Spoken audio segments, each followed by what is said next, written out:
ខ្ញុំបាទសូមគោរពនឹងជំរាបសួរលោកស្រីនាងកញ្ញាដែលនិយមតាមដានសម្ដាប់ទស្សនាវីដេអូនៅក្នុង Channel ខាត Technology Channel ខាត Technology បង្កើតវីដេអូឡើងដើម្បីចែករំលែកនូវព័ត៌មានចែកជារយន្តក៏ដូចជាព័ត៌មានរយន្តផងដែរថ្ងៃនេះខ្ញុំបាទនឹងមានព័ត៌មានមួយចង់ចែករំលែកអ្នកទាំងអស់គ្នា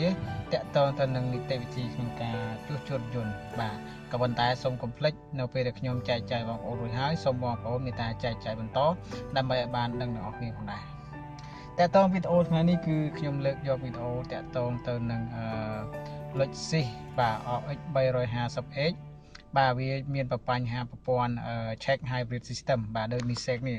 mistake ដែល load នេះគឺនេះ check hybrid system ហើយឥឡូវនេះឡាននេះគឺបានកំពុងតែ check គឺ ready ហើយគឺចេញ check engine warning light បាទអញ្ចឹងនៅពេលដែលយើងមើល mistake ដែលចេញមកនេះគឺវាប្រាប់ថាមានបញ្ហាប្រទាក់ទងទៅនឹងប្រព័ន្ធអាគុយ hybrid ហើយវាចេញ check engine light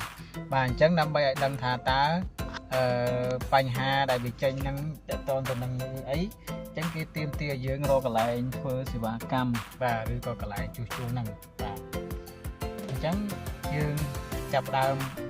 ប្រើ GPS ឬក៏កុំព្យូទ័រដើម្បី scan លេខកូដតាក់ទងនឹងប្រព័ន្ធ hybrid របស់យើងហ្នឹងតើវាចេញតាក់ទងទៅនឹងអ្វីបាទដូច្នេះសូមបងប្អូនរងចាំស្ដាប់សូមចាំទស្សនាទាំងអស់គ្នាតាក់ទងទៅនឹង mistake check បាទ hybrid system នេះបាទហើយចេញ check engine warning light បាទនេះគឺប្រភេទរថយន្ត Luxus បាទ RX 450H ឆ្នាំ2010បាទឆ្នាំ2010តែមានបញ្ហានេះបាទឥឡូវនេះយើងកំពុងតែបាទឥឡូវបងប្អូនងាកមកមើល scan វិញម្ដងបាទកំពុងចាប់ scan បាទនេះប្រើ GPS ដើម្បី scan ឲ្យលេខកូដមើលតើវាមានបញ្ហាអ្វី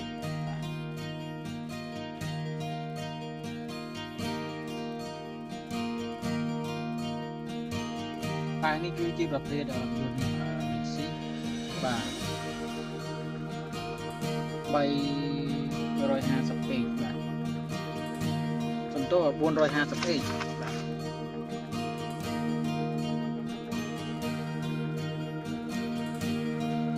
បាទគឺជាប្រភេទរថយន្ត 450ពេកមិនមែន850ពេកទេសំទោស450ពេកនេះ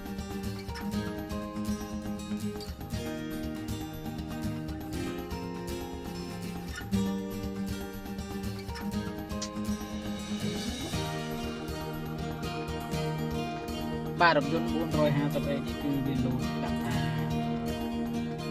check hybrid system បាទយើងតាក់ទងនឹងប្រព័ន្ធ hybrid បាទ hybrid គឺមានតាក់ទងនឹងគុយ hybrid auxiliary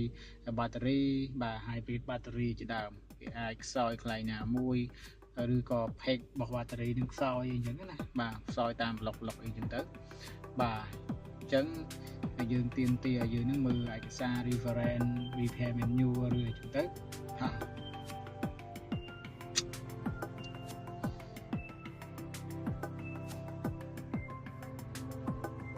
បាទសូមរងចាំបន្តិចដោយសារតែprocess របស់ប្រព័ន្ធកុំព្យូទ័រយើងកំពុងតែដើរបាទឥឡូវយើងចូលទៅ hybrid control បាទឬបាទយើងចូលទៅ hybrid control មើលតើវាមានបញ្ហាអីព្រោះវាតាក់ទងនឹងបញ្ហាប្រហែលឬទេអញ្ចឹងបាទ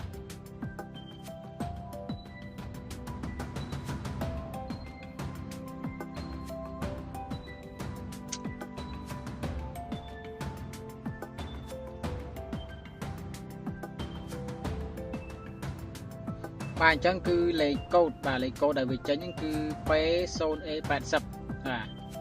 replace hybrid battery pack បាទអញ្ចឹងមាន current ផង pending ផង history ផងអញ្ចឹងបាន current ហ្នឹងគឺភ្លាមបច្ចុប្បន្ន pending គឺភ្លាមហើយ history ហ្នឹងគឺក្នុងពីមុនមកអញ្ចឹងតាក់ទងចេញលេខកូដនេះតាក់ទងចេញ current នេះ pending នេះគឺយើង clear លេខកូដគាត់បានយូរដែរនៅពេលហ្នឹងវាចេញទៀតអញ្ចឹងវាតាក់ទងទៅនឹងcell របស់គួយយើងឬក៏បាក់តេរីរបស់គួយយើងហ្នឹងមកប្រទេសឬក៏មកផ្លាកហ្នឹងវាមានបញ្ហាខ្សោយអីចឹងទៅអញ្ចឹងទាមទារយើងដូរនៅ hybrid battery pack ដូរគួយយើងចេញតែម្ដង ចឹងវាទៀមទាយើងដូរណាពុយចេញណា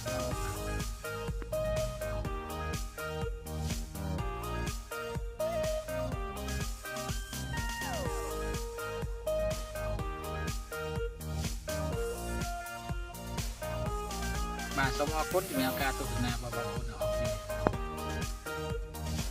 បាទអញ្ចឹងនេះយើងមើលលើរ៉ាដាលឺវាអញ្ចឹងយើងឲ្យយើង replace battery tape